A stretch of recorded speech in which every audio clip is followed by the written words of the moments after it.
அஸ்ஸலாமு அலைக்கும் வரஹ்மத்துல்லாஹ். இன்றைக்கு இஸ்லாம் உலகம் முழுக்க பறந்து விரிந்த ஒரு மார்க்கமாக இருக்கிறது. இது எப்படி பரவியது என்றால், பெருமானார் ஸல்லல்லாஹு அலைஹி வஸல்லம் அன்னவர்களுடைய அழகிய வாழ்க்கையை முன்மாதிரியாக கொண்டுதான். அவங்களுடைய வாழ்க்கையை தெரிந்து கொள்கின்ற மக்கள் இஸ்லாத்தை மனமுவந்து ஏற்றுக்கொள்கிறார்.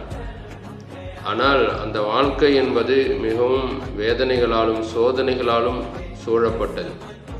குறிப்பாக பெருமானார் ஸல்லல்லாஹு அலைஹி வஸல்லம் அவர்களுடைய மக்கா வாழ்க்கை அதிகமான சோதனைகளை கொண்டது.